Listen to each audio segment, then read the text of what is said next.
মার সাথে আলাদা হয়ে গেছে বলতে মাস আলাদা হয়ে ভালো হয়েছে। আমার মার আরো বেশি বেচা কিনা বাড়ছে। আমি থাকতে হাইস্ট বেচছিলাম 64 টা, এখন আমার এমন দিন গেছে আমার মা 100 বিক্রি করছে। তো ভালো হয়েছে না গা, কারণ কাস্টমারও অনেক বাড়ছে, আমিও বেশি মায়ও বেশি মিলা জিলাই বেশি, দুই দোকানে আলাদা হয়ে গেছে। ওনারও সংসার আছে, আমারও সংসার আছে। উনি তো আর আমার সবকিছু দিয়ে দিব না। আমার মার আরো সন্তান আছে, আমার আরো ভাই বোন আছে, সবারই দিয়ে দেওয়ান লাগবে উনি কাজ করলে।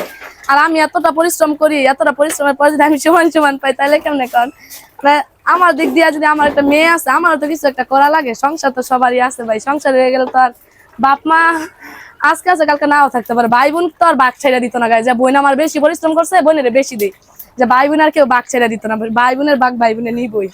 এর লেগে আলাদা হয়ে গেছে, যে বাপ মা করুক আমিও করি, বাপ মা তো ছাইড়া দিতাম না, বাপ মা তো আছেই।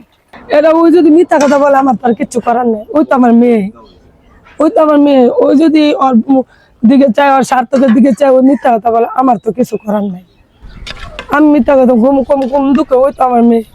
সকালে প্রথম প্রথম বাচ্চা, ওই আমার সাথে ব্যবসা করে। ওর আমি 2000 টাকা দিয়ে, আমার 2টা পোলা আছে, পোলারা আমার সাথে খায়। মানে পোলারা তো আর আমার সাথে দোকানদারি করে নাই আগে।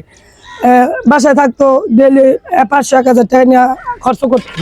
তুই করছো আর পোলারা কাজ না করে এত টাকা ধর, আমি কাজ করি আমার মাত্র 2000 টাকা দিব, আমি বললাম দোকানদারি করবো না। এটা কয় তুই ওই কইছে দেখুন ওই কেমনে ব্যবসা করে, আমি আলাদা দোকান দিই। এটা কয়ে ওই আলাদা দোকান দিছে, যেমন আমার দোকানটা এরকম ভাবে না চলে।